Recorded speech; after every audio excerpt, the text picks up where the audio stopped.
You ask this atheist that suppose there is an object, an unidentified, maybe a flying object, which no one in the world has seen.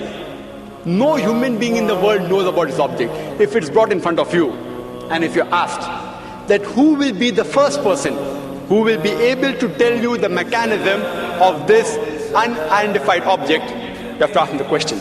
Who is the first person who will be able to tell you the mechanism of this new object which no one in the world has seen? After thinking for a while, he'll give the answer.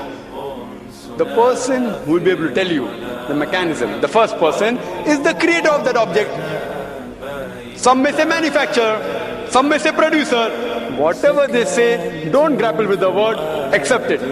It will be somewhat similar. Either creator or producer or manufacturer. But remember what he has told you. Keep it in your mind. Then ask him the next question. How did the universe come into existence? How was it formed? He will tell you by the Big Bang Theory. Tell him the Quran mentions in Surah Anbiya, chapter 21, verse number 30, about the Big Bang Theory. Who could have mentioned this in the Quran 1400 years ago? So he will tell you, maybe it's a fluke. Don't argue with him. Next part of the question. We did not know the light of the moon is reflected light. We came to know recently.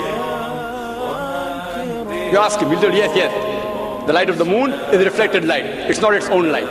When we discovered, he will tell you recently, yesterday, 50 years back, 100 years back, yesterday in science.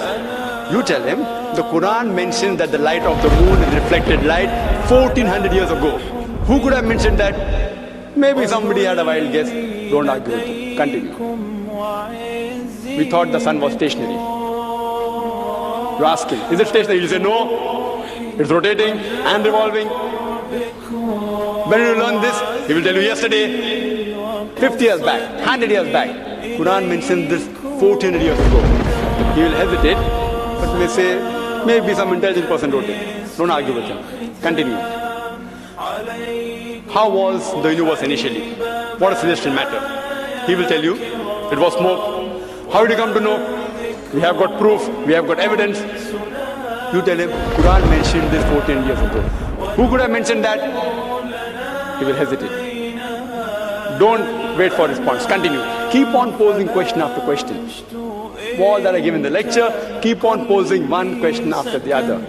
That, water cycle, how do we come to know about it? Quran mentioned 14 years ago. About every living thing.